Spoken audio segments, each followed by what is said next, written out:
האזור צריך ויכול להשתחרר. The region must free itself from poverty, and it must free itself of the conflicts between the nations. Ladies and gentlemen, history has lost its patience. It is going on at a rapid pace. Either it will gallop ahead or we will gallop on without it. There are those who say we must strike to the root, but no one knows. We must strike until the storm is over, but no one knows when it will be over. The relevant factors are undergoing change, which may be very rapid or slower, because the region is still filled with conflicting trends. First of all, the subversiveness of Iran and its efforts to obtain nuclear weapons. Terror has swallowed up Lebanon. The riots have undermined Yemen.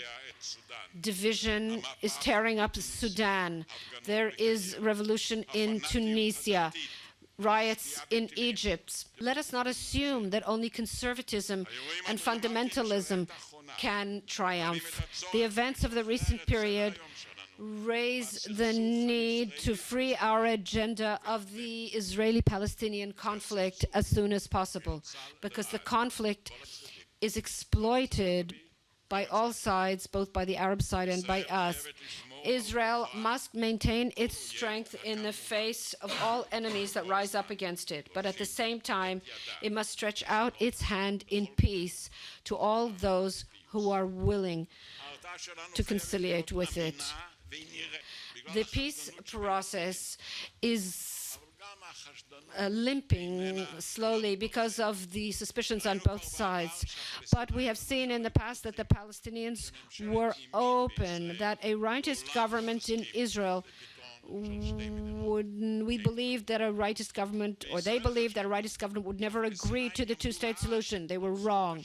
We thought that they would continue to insist on the right of return of 5 million refugees. We were wrong. The truth is we have managed to overcome disagreements with Egypt, with Jordan, and even partially with the Palestinians. Negotiations are a process at the beginning of which each side tries to gain the maximum. But later on, both sides realize that they must depart from their declared positions and reach practical culminating positions. We know that alongside the opening declared positions, there is a tacit agreement on a number of central issues: 2 states for 2 peoples, a Jewish state whose name will be Israel or is Israel, and an Arab state named Palestine.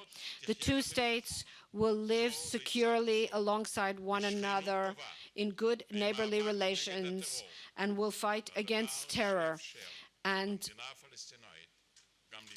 this will enable the Palestinian state to be demilitarized. This will enable a complete end to the conflict and will open a window or perhaps a gate to regional activity. The size of the territory will enable the establishment of a Palestinian state, and agreed upon defensible borders will give Israel security.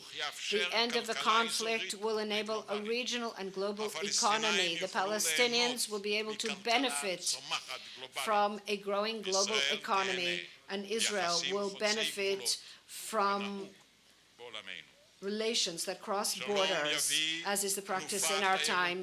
Peace will bring a momentum of tourism, the opening of joint modern ventures in the area of energy, water, environment, free trade, in fact, in every area of life. I am turning to our Palestinian neighbors and I'm saying to them, come, let us compromise. Let us reach a compromise that can serve as a model for everything that is occurring, for all those who are seeking a true response for the younger generation whose demands are justified.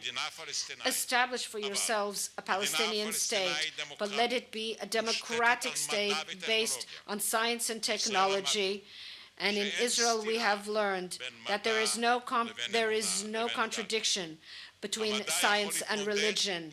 Science can contend with physical poverty just as faith can contend with spiritual poverty.